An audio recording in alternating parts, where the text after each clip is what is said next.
Assalomu alaykum hurmatli qarindoshlar.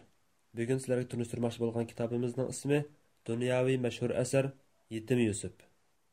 Avtori Sabahattin Ali, Turkiya. Tarjima qilguvchi Ruqiya Hoji. Sabahattin Ali 1906-yili Turkiyaning Kırklareli viloyatida tug'ilgan. 1914-yildan 1927-yilgacha Istanbul, Balıkesir qatorliq joylarda o'qigan. 1930-yili Germaniyaga o'qishga avatilgan.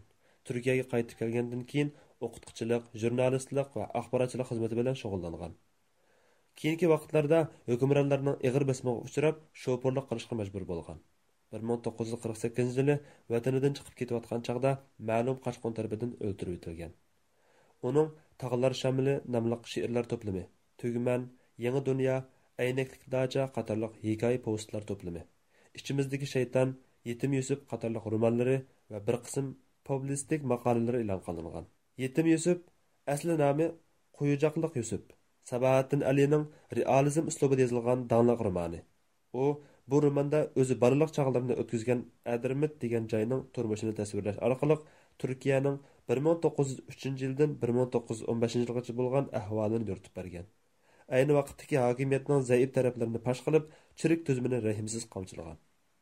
Romanning asosiy voqealigi mundaq. Bir kuni ma'lum yezidagi bir o'ylik xotin bulonchilar tarafidan o'ldirildi. Ularning yetim qolgan o'g'li Yusufni bir oq ko'ngil hokim beqib oldi. 10 necha yildan keyin Yusuf shu hokimning qizini yaxshi ko'rib qolib, nurg'un o'ng'ishsizliklardan keyin u qiz bilan to'y qiladi. Lekin zulmatlik jamiyat ularning xotirjam yashashiga imkoniyat bermaydi. Oxiri qizning o'limi bilan intayin achinishli tragediya yuz berdi. Tuanda sizlarga mushu romandagi o'zim yoqtirgan bu batni sizlar bilan o'rtoqlashmoqchiman. Biroq bu hol qachongacha davom qilishi mumkin? Ularning hayotida o'zgarishga tegishli ishlar bo'lish kerak edi-ku. Og'riq dadasining nenini qachongacha yeyishar? Shahindaning bargan sir yillarnikiga o'xshash parqirashga boshlagan ko'zlarining o'tkir qamchisi Yusufning uchidan nari bo'ldigan kunlar kelarmi? Qanday qilish kerak?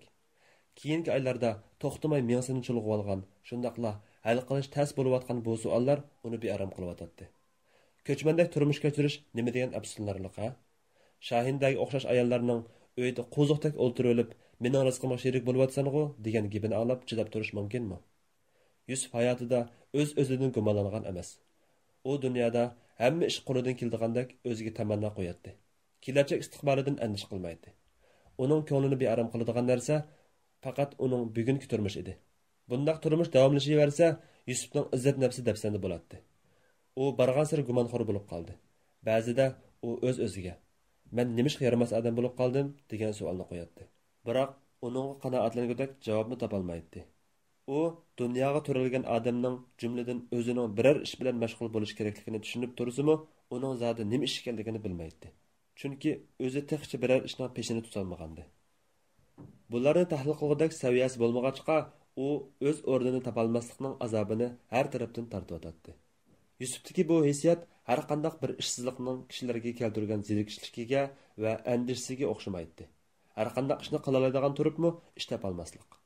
Oxirida chek yo'q bir savrchanlik bilan uzum pesh, og'zimga cho'sh deb yetish. Mana bularni xuddi tuman ichida qolgan daraxtlarga o'xshash g'uva his qilish. Uzun zaman chidag'il bo'lmaydigan ishlar edi. Hurmatli qarindoshlar, kanalimizga a'zo bo'lib, texnik ko'p kishilarning foydalanish uchun ham baharlashni unutmag'aysizlar va tunishtirishni xohlagan kitoblarni ostiga inkas shaklida qoldirib qo'ygaysizlar. Rahmat.